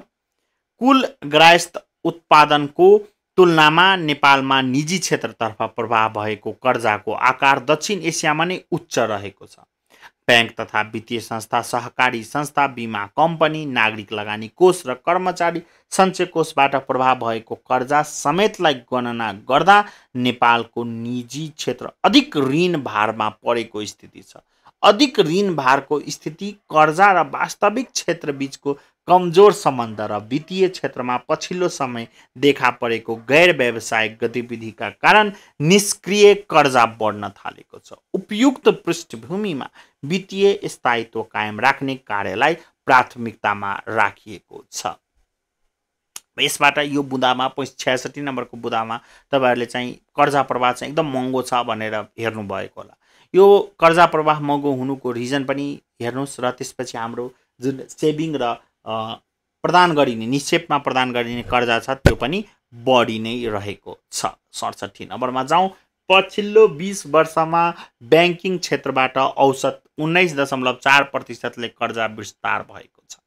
निजी क्षेत्रतर्फ प्रभावित कर्जा र कुल गृहस्थ उत्पादन बीचको औसत अनुपात बढ्नुका अतिरिक्त ठूला आकारको कर्जाहरूको संख्या पनि बढेको छ। तर कर्जाको विस्तार भए अनुरूप वास्तविक क्षेत्रको विस्तार हुन सकेको छैन। वास्तविक क्षेत्र विस्तार नभई वित्तीय क्षेत्रको मात्र विस्तार हुँदा वित्तीय सम्पत्तिको गुणस्तर कमजोर हुन गई वित्तीय स्थायित्वमा मात्र नभएर यसले अन्ततः वास्तविक क्षेत्र तथा सरकारी वित्तमा समेत दीर्घकालीन रूपमा प्रतिकूल प्रभाव पार्न सक्ने जोखिम रहन्छ। यसर्थ कर्जाको वृद्धिभन्दा कर्जाको उत्पादनशील उपयोग बढाउने साना तथा मझौला उत्पादनशील कर्जामा जोड दिने र कर्जा अधिकेन्द्रीकरण घटाउने तर्फ जोड दिएको छ। 68 नम्बर बुदामा जाउँ। कोभिड संक्रमण र रुस युक्रेन युद्धका कारण बिथोलिएको बजार आपूर्ति श्रृङ्खला अझै लयमा फर्किसकेको छैन। खास गरी पेट्रोलियम पदार्थ र खाद्य वस्तुको मूल्यमा भएको उच्च वृद्धिका कारण विकसित एवं विकासशील राष्ट्रहरूले सामना गर्नु परिरहेको उच्च मुद्रास्फीतिमा केही सुधार आए तापनि लक्ष्य भन्दा माथि नै रहेको छ। फलस्वरूप अधिकांश केन्द्रीय ब्याङ्कहरूले लिएको नीतिगत कार्यदिशाले निरन्तरता पाइरहेको छ अवस्था छ। यसबाट उदयमान र विकसित राष्ट्रहरूमाथि परेको वित्तीय दबाव कायमै रहेको छ। विश्व स्तरमा जारी रहेका नीतिगत कार्यदिशालाई समेत ध्यानमा राखी मौद्रिक नीति तर्जुमा गरिएको छ। अब यस पटकको मौद्रिक नीतिको कार्यदिशा बारेमा जानकारी लिउँ, जुन चाहिँ 69 बुदामा छ। मूल्य र बाह्य क्षेत्र स्थायित्व कायम राख्दै अर्थतन्त्रलाई चलायमान बनाउन सजगतापूर्वक लचिलो मौद्रिक नीतिको कार्यदिशा अवलम्बन गरिएको छ। वित्तीय स्रोतलाई उत्पादनशील क्षेत्रमा प्रवाह गराई आन्तरिक उत्पादन क्षमता अभिवृद्धि गर्नेतर्फ मौद्रिक नीतिको प्राथमिकता रहेको छ। 71 नम्बर बुदामा हेर्नुहुन्छ भने ठूला कर्जाहरूको अनुगमन, नियमन तथा सुपरिवेक्षणलाई प्रभावकारी बनाउने, कर्जाको अधिकेन्द्रीकरण कम गर्दै लैजाने, साना तथा मौजौला उत्पादनशील कर्जालाई प्राथमिकता दिने र कर्जा गुणस्तर तथा पहुँच अभिवृद्धि गरी वित्तीय स्थायित्व प्रवर्धन गर्नेतर्फ मौद्रिक नीतिलाई सहयोग पुग्ने गरी नियामकीय नीतिहरू तर्जमा गरिएको छ। 72 नम्बरको बुदा हेर्नुहोस् र 72 नम्बरको बुदा भनी मौद्रिक नीतिको संरचना र लक्ष्यमा आधारित रहेको छ। कस्तो संरचना छ भनेर यस पटकको प्रश्न सोध्न सक्छ तपाईलाई। मोनेटरी पोलिसी 2080-81 मा मौद्रिक नीतिको संरचना कस्तो रहेको छ र यसको लक्ष्य के छ भनेर सोध्दा के लेख्ने त? नेपाली रुपैयाँको भारतीय रुपैयाँसँगको स्थिर विनिमय दरलाई मौद्रिक नीतिको अंकुशको रूपमा यथावत राखिएको छ। बैंक तथा वित्तीय संस्थाको अन्तर बैंक कारोबारको भारित औसत ब्याज दरलाई सञ्चालन लक्ष्यको रूपमा यथावत राखिएको छ। विदेशी विनिमय सञ्चितले आयात धान्ने क्षमता र वार्षिक लक्षित मुद्रास्फीतिका आधारमा नीतिगत दर तय गरिने छ। सञ्चालन लक्ष्यको स्थितिको आधारमा सक्रिय रूपमा खुला बजार कारोबार सञ्चालन गरी अन्तर बैंक ब्याज दरलाई ब्याज दर करिडोरभित्र राखिनेछ। कम्तीमा 7 महिनाको वस्तु तथा सेवा आयात धान्न पुग्ने गरी विदेशी विनिमय सञ्चित कायम गर्नु मौद्रिक नीतिको लक्ष्य रहेको छ। मुद्रास्फीतिलाई 6.5% भित्र कायम राख्न मौद्रिक विस्तारबाट मूल्यमा चाप पर्न नदिने गरी मौद्रिक व्यवस्थापन गरिनेछ। आर्थिक वर्ष 2080-81 को नेपाल सरकारको बजेट वक्तव्यले लक्षित गरे बमोजिम 6% को आर्थिक वृद्धि हासिल गर्न सहयोग पुग्ने गरी वित्तीय स्रोतलाई उत्पादनशील क्षेत्रतर्फ प्रभावित गर्ने प्राथमिकता रहेको छ। आर्थिक वर्ष 2080-81 मा विस्तृत मुद्रा प्रदायक 12.5% र बैंक तथा वित्तीय संस्थाबाट निजी क्षेत्रतर्फ जाने कर्जा 11.5% सम्म वृद्धि हुने प्रक्षेपण रहेको छ। जाउँ मौद्रिक उपायहरू 79 बुदामा रहेको छ। आन्तरिक तथा बाह्य आर्थिक परिदृश्यलाई दृष्टिगत गरी नीतिगत दरलाई 50 आधार बिन्दुले घटाई 6.5% कायम गरिएको छ। बैंक दरलाई 7.5% मा यथावत राखी निक्षेप सङ्कलन बोल दरलाई 5.5% बाट घटाई 4.5% कायम गरिएको छ। यो भनेको चेन्जेस हो र सम्झिनुपर्ने बुदा हो, जसलाई म MCQ मा समावेश गर्ने नै छु। 80 नम्बर बुदामा जाउँ। यस बैंकले सञ्चालन लक्ष्यको रूपमा लिएको भारित औसत अन्तर बैंक ब्याज दर बैंक दरभन्दा उच्च र निक्षेप सङ्कलन दरभन्दा न्यून भएमा दोस्रो बजार कारोबार र निक्षेप सङ्कलन बोल खुला गरिनेछ। बैंक दरमा स्थायी तरलता सुविधा र नीतिगत दरमा ओभरनाइट तरलता सुविधा उपलब्ध हुने व्यवस्थालाई यथावत राखिएको छ। ब्याज दर करिडोरलाई प्रभावकारी बनाउन ब्याज दर करिडोरको तल्लो सीमामा स्थायी निक्षेप सङ्कलन सुविधा उपलब्ध गराउने व्यवस्था गरिनेछ। अनिवार्य नगद अनुपात र वैधानिक तरलता अनुपातलाई यथावत राखिएको छ। 84 नम्बरको बुदा सुरु हुन्छ। आर्थिक वर्ष 2080-81 को वित्तीय क्षेत्र र विदेशी विनिमय सम्बन्धी नीतिबाट। 84 नम्बरको बुदामा जाउँ। नेपाल राष्ट्र बैंकले वित्तीय क्षेत्र विकास र विस्तारका लागि नियमित रूपमा सुधारका कार्यहरू अगाडि बढाउँदै आएका कारण वित्तीय क्षेत्रको आकार र वित्तीय पहुँचमा उल्लेखनीय सुधार भएको छ। वित्तीय क्षेत्रको स्थायित्वको लागि अन्तर्राष्ट्रिय असल अभ्यासहरूलाई ग्रहण गर्ने र तिनको प्रभावकारी कार्यान्वयन गर्ने कार्यलाई प्राथमिकतामा राखिएको छ। पुँजी आधार विस्तार गर्ने र मर्जर तथा प्राप्ति मार्फत ब्याङ्क तथा वित्तीय संस्थाहरूको सबलीकरण गर्ने कार्य भएको छ। फलस्वरूप 2080 असार मसान्तसम्ममा ब्याङ्क तथा वित्तीय संस्थाले परिचालन गरेको पुँजी कोष कुल ग्राह्य उत्पादनको करिब 13% पुगेको छ भने वित्तीय स्रोत परिचालन करिब रु 5700 अर्ब पुगेको छ। जाउँ 85 नम्बर बुँदामा वित्तीय स्रोतको सदुपयोगमा अभिवृद्धि गरी वित्तीय स्थायित्व प्रवर्धन गर्ने मुख्य उद्देश्य हासिल गर्न चालु पुँजी कर्जा सम्बन्धी मार्गदर्शन जारी भई कार्यान्वयनमा आएको छ। ठुला ऋणीहरूको सुपरिवेक्षणलाई प्रभावकारी बनाउन छुट्टै मार्गदर्शन जारी हुने क्रममा रहेको छ।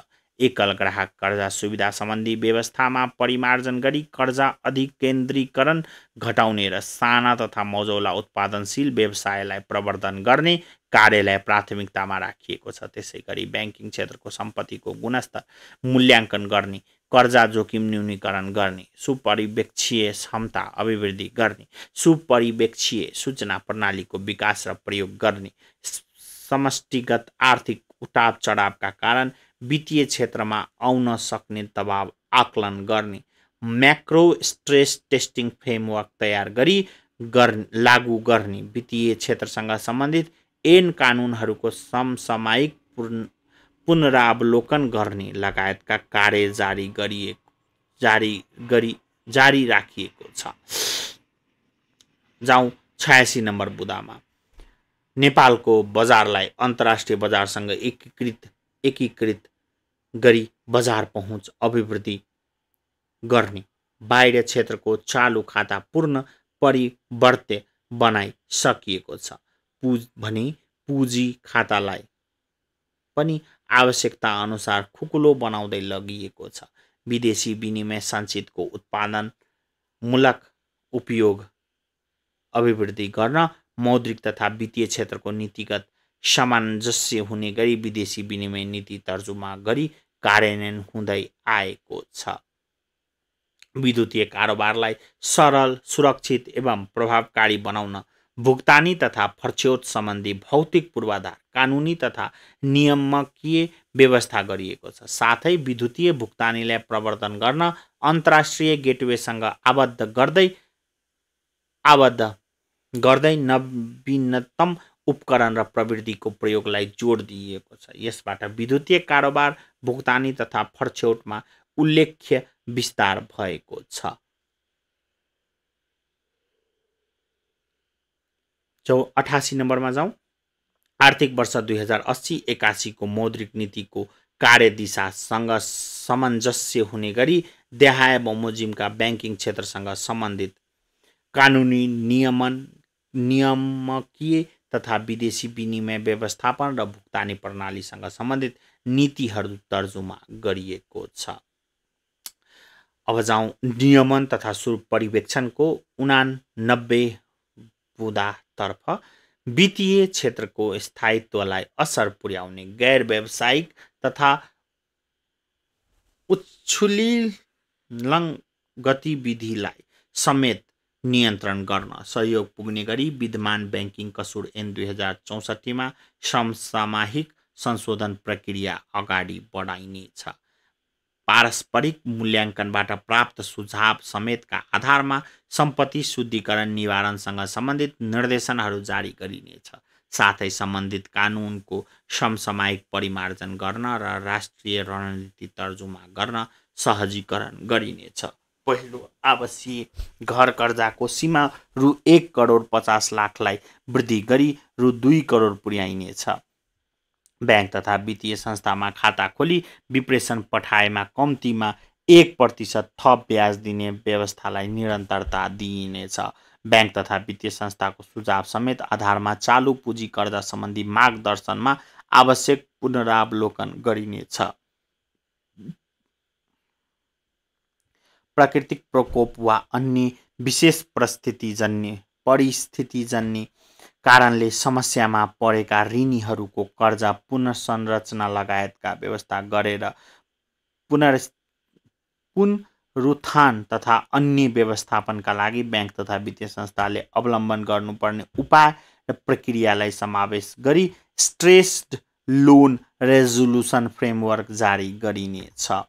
वाणिज्य बैंकहरूको सम्पत्तिको गुणस्तर पुनः मूल्याङ्कन एसेट क्वालिटी रिभ्यू गर्नुको साथै बैंक तथा वित्तीय संस्थाको आन्तरिक कर्जा जोखिम वर्गीकरण इन्टर्नल क्रेडिट रिस्क ग्रेडिङ गर्ने सम्बन्धी मार्गदर्शन तर्जुमा गरी कार्यान्वयनमा ल्याइनेछ।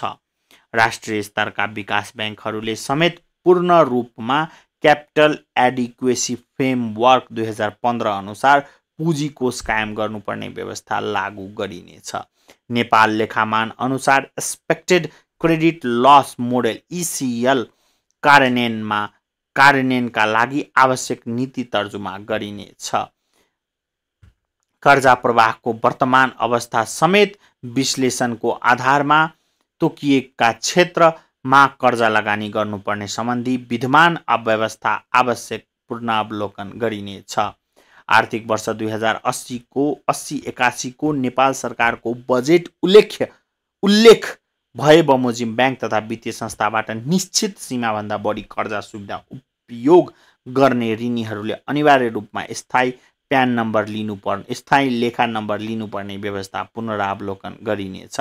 धितोपत्र बोर्डबाट स्वीकृति प्राप्त गरेका private equity fund venture capital फन्डमा बैंक तथा वित्तीय संस्थाबाट हुने लगानीलाई सहजीकरण गर्न विद्यमान लगानी सम्बन्धी व्यवस्थामा पुनरावलोकन गरिनेछ। क्रेडिट स्कोरिङ मापन गर्ने प्रणालीको विकास गर्न सम्बन्धित निकायसँग आवश्यक समन्वय गरिनेछ। आर्थिक वर्ष 2080-81 को नेपाल सरकारको बजेटमा उल्लेख भए बमोजिम बचत तथा ऋण सहकारी संस्थाको प्रभावकारी नियमन तथा सुपरिवेक्षणका लागि छुट्टै विशिष्टीकृत नियामक निकाय स्थापना गर्ने आवश्यक सहजीकरण गरिनेछ। 103 नम्बर बुँदामा जाउँ। बैंक तथा वित्तीय संस्था तथा अन्य भुक्तानी सम्बन्धी कार्य गर्ने अनुमति पत्र प्राप्त संस्थाहरू बीच ग्राहकको सूचना आदान प्रदान गर्ने कार्यलाई सहज बनाउन र नेपाल सरकारले जारी गरिरहेको राष्ट्रिय परिचय पत्र नेशनल आइडी समेतलाई केन्द्रीय ग्राहक पहिचान सेन्ट्रलाइज्ड KYC प्रणालीमा आबद्ध हुने गरी केन्द्रीय ग्राहक पहिचान प्रणालीको निर्माण तथा कार्यान्वयन गर्ने सम्बन्धी निकायसँग आवश्यक समन्वय गरिनेछ। त्यस्तै वित्तीय गहिराई मापनका लागि बैंक तथा वित्तीय संस्थाको अतिरिक्त लघु वित्त वित्तीय संस्था बीमा कम्पनी नागरिक लगानी कोष र कर्मचारी सञ्चय कोष लगायतका अन्य गैर ब्याङ्किङ वित्तीय संस्थाहरूको वासलात समावेश भएको वित्तीय सर्वेक्षण फाइनेन्सियल कर्पोरेसन सर्वे तयार गरिनेछ। शेयर धितो कर्जा रियल एस्टेट कर्जा तथा हायर पर्चेज कर्जाका विद्यमान जोखिम भार सम्बन्धी व्यवस्थालाई पुनरावलोकन गरिनेछ। लघु वित्त वित्तीय संस्थाको समस्या र सुझाव सम्बन्धमा गठित अध्ययन समितिले तयार पारेको अध्ययन प्रतिवेदनका सुझावहरूलाई क्रमशः कार्यान्वयन गर्दै लगिनेछ। 2081 असार मसानसम्म एकीकृत कारोबार सञ्चालन गरेमा विद्यमान सुविधाहरू उपलब्ध हुने गरी लघु वित्त वित्तीय संस्थाहरूको मर्जर र प्राप्तिलाई प्रोत्साहन गरिनेछ। भुक्तानी प्रणाली बारेमा लिउँ जानकारी। केन्द्रीय बैंक विद्युतीय मुद्रा जारी गर्ने सम्बन्धमा भएको अध्ययनको आधारमा थप कार्य अगाडि बढाइनेछ। सार्वजनिक सेवा प्रवाहमा हुने मुख्य कार्यालयहरूमा विद्युतीय भुक्तानीमा उपकरणहरूको प्रयोग गरी राजस्व सङ्कलन गर्ने कार्यलाई सहजीकरण गरिनेछ। सूचना प्रविधि लगायतका सेवा निर्यात गरे बापतको विदेशी मुद्रा विद्युतीय माध्यमबाट भित्राउने व्यवस्थालाई थप प्रभावकारी बनाइनेछ। विद्युतीय भुक्तानी आबद्ध संस्थाले गर्ने कारोबारको राफसाफ कार्यलाई प्रिन्सिपल फर फाइनेन्सियल मार्केट इन्फ्रास्ट्रक्चरसँग सामञ्जस्य हुने गरी यस ब्याङ्कको प्रणाली मार्फत फर्चौट हुने व्यवस्था मिलाइनेछ। नेपाल सरकारको आर्थिक वर्ष 2080-81 को बजेट वक्तव्यमा उल्लेख भए बमोजिम विदेशी लगानी सम्बन्धी प्रक्रियालाई सरलीकरण र सहजीकरण गर्न नेपाल राष्ट्र बैंक विदेशी लगानी तथा विदेशी ऋण व्यवस्थापन विनियमावली आवश्यक संशोधन गरिनेछ। सूचना प्रविधि लगायतका सेवा निर्यात गर्ने उद्देश्यले सञ्चालित उद्योग व्यवसायलाई तेस्रो मुलुकमा सम्पर्क कार्यालय स्थापना गर्न, विदेशी निकायसँग भुक्तानी गर्न, आफ्नै विदेश स्थित बैंक खातामा रकमान्तर गर्न र सफ्टवेयर वा प्रोग्राम खरिद तथा उपकरण जडान गर्न उद्योग व्यवसायले गरेको विदेशी मुद्रा आर्जनको निश्चित प्रतिशतसम्म विदेशी मुद्रा सटही सुविधा तोकिएका कागजातको आधारमा वाणिज्य बैंक मार्फत नै उपलब्ध हुने व्यवस्था गरिनेछ। ड्राफ्ट टीटी र डीएपी डीएए को माध्यमबाट हुने आयात सम्बन्धी विद्यमान व्यवस्थामा आवश्यक पुनरावलोकन गरिनेछ। ब्याक टु ब्याक प्रतिपत्रको सुविधा पाउने विद्यमान व्यवस्थामा नेपाल एकीकृत व्यापार रणनीतिले पहिचान गरेका वस्तुहरू थप गर्न आवश्यक व्यवस्था गरिनेछ। भारत बाहेक अन्य मुलुकको भ्रमण जाने नेपाली नागरिकहरूलाई राहदानी सुविधा बापत 1 वर्षमा 2 पटकसम्म अमेरिकी डलर 1500सम्म सठी सुविधा उपलब्ध गराइने विद्यमान व्यवस्थालाई परिमार्जन गरी अमेरिकी डलर 2500सम्म उपलब्ध गराइने व्यवस्था गरिनेछ। हवाई सेवा प्रदायकलाई आवश्यक पर्ने विभिन्न सेवा शुल्कको भुक्तानी विदेशमा गर्दा नियामक निकायको स्वीकृति, सिफारिस र तोकिएका कागजात समेतको आधारमा अमेरिकी डलर 1 लाख वा सो बराबरको अन्य परिवर्त्य विदेशी मुद्रासँगको रकम इजाजत पत्र प्राप्त क वर्गका वाणिज्य बैंक मार्फत पठाउन सकिने व्यवस्था गरिनेछ। कोभिड-19 को प्रकोपको प्रभाव न्यून हुँदै गएको हुँदा विदेशी मुद्रामा लिएको ऋण नेपाली रुपैयाँमा भुक्तानी गर्न सकिने विद्यमान व्यवस्था हटाइनेछ।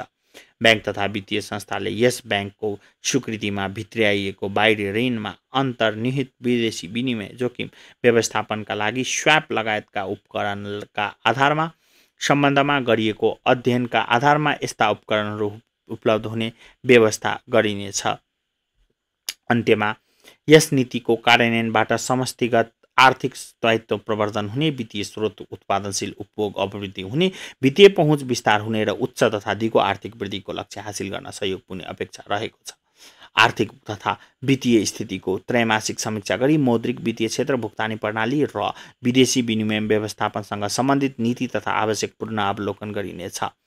आर्थिक वर्ष 2080-81 को मौद्रिक नीतिको तर्जुमामा सहयोग पुर्याउने नेपाल सरकार निकायहरू, उद्योग व्यवसायसँग सम्बन्धित सङ्घ संस्थाहरू, बैंक तथा वित्तीय संस्थाहरू, विद्युत वर्ग, सञ्चार माध्यम लगायतका सबै सरकारवालाहरूलाई धन्यवाद ज्ञापन गर्दै यस मौद्रिक नीतिमा व्यवस्था गरिएका नीति तथा कार्यक्रमको कार्यान्वयन सदाझै सबैको सहयोग रहने यस बैंकको विश्वास रहेको छ। अब यो तल चाहिँ कहाँबाट अध्ययन गरियो, कस्तो प्रक्षेपण छ भन्ने कुराहरू रहेको छ। यसलाई चाहिँ हामी विस्तृत रूपमा काम लाग्ने कुराहरूलाई मैले भने बमोजिम एमसीक्यूमा चाहिँ तपाईहरुलाई उल्लेख गरेर पीडीएफ प्रोभाइड गर्ने नै छु। अन्य जानकारीका लागि तपाईले स्मार्ट जीकेलाई सम्झिन सक्नुहुन्छ र पीडीएफ एमसीक्यू भर्सनको लागि केही ढिला हुन सक्छ, भोलि बिहानसम्ममा पोस्ट हुनेछ। हस्त, धन्यवाद।